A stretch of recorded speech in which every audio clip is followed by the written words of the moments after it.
हरियाणा के भिवानी में अमावस्या पर गायों को गौग्रास खिलाने से 10 गायों की मौत हो गई। विरोध में मृतक गायों को लेकर गौसेवक धरने पर बैठ गए हैं। रिपोर्ट देखिए।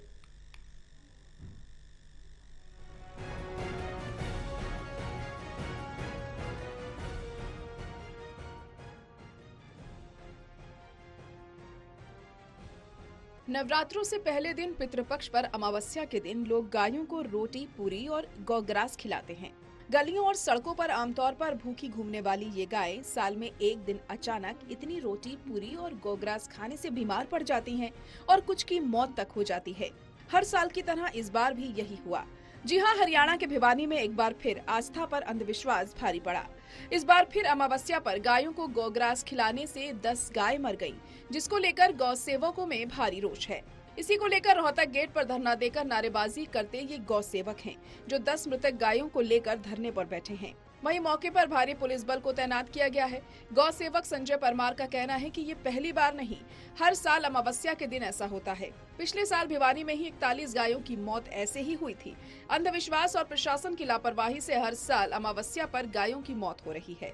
हमने पहले भी और इस साल भी जिला प्रशासन को अवगत कराया, पर कोई ध्यान नहीं दिया गया। 46 गायें टोटल मिली हमारे को कल से आज तक बीमार अवस्था में।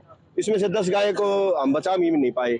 और ये तो जब हाल है जब 20 सालों से लगातार रो रहे हैं गोरक्षा दल के भिवानी के गौ सेवक। और पिछले साल भी और अब की बार भी हमने काफी प्रयास किया, अपनी तरफ से गायों को प्रचार किया, संत महात्माओं को लेकर हम रोड पर आए, भाई किसी तरह की गायों को बचाया जाए। किसी भी गोवंश को, रोड पर खड़े गाय को अमावस के दिन, एक दिन साल में एक दिन मांग रहे हैं हम, रोड पे खड़े गोवंश को गोग्रास ना दे। लेकिन लोग है कि मानते नहीं।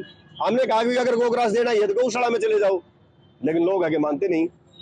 घर से बाहर 4 कदम पे उनको गाय चाहिए, गाय निकलनी चाहिए। उस गाय के ऊपर अगर मोहल्ले के अंदर गाय मिलेंगे 3 और घर होंगे 200, सारे के सारे टूट पड़ेंगे। संजय परमार ने कहा है कि अक्सर गायों को घर और खेत से खदेड़ने वाले, मारकर भगाने वाले एक दिन इतना खिलाते हैं कि गाय मर जाती है। वहीं प्रशासन ना सख्ती करता है, ना कोई कार्रवाई। अगले साल भी अमावस्या के दिन ऐसे ही गायों की मौत हो गई, क्योंकि सालों से ना लोग मान रहे हैं और ना प्रशासन जागता है। जब तक प्रशासन अगले साल को लेकर गायों को बचाने का कोई ठोस आश्वासन नहीं देगा, तब तक उनका धरना जारी रहेगा। साथ ही भाजपा को भी चेतावनी दी गई है कि गौ सेवक चुनाव में उसी का साथ देंगे जो गायों को बचाने का भरोसा देगा। आज ना विधायक, ना सांसद और ना कोई संत उनका साथ दे रहा है। अब ये हम तो बैठे थे यहाँ पे, जब तक प्रशासन हमारे को पुरानी बातों को चलो छोड़ देते, हम मिट्टी डाल देते, हमने कह दिया आगे फिर मरेगी गायें। आप हमारे को प्लान बता दो, अगले साल के लिए क्या कर रहे हो, हमारे को लिख के दे दो, हम चले जाएंगे। नहीं तो हम तो जी यहीं बैठे हैं। देखो जी, गाय के लिए झंडा उठाया था, गाय के लिए अगर विरोध का झंडा उठाना पड़े कोई डरेंगे नहीं।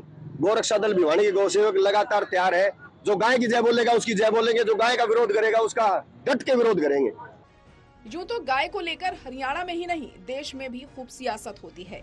हरियाणा को आवारा पशु मुक्त प्रदेश घोषित किया जा चुका है। गौ सेवा आयोग का गठन हुआ है। गौशालाओं को करोड़ों रुपए ग्रांट दी जा रही है।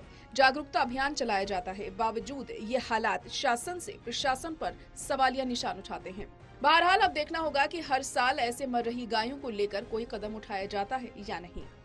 भिवानी से अंकित ठाकुर की रिपोर्ट, टोटल न्यूज।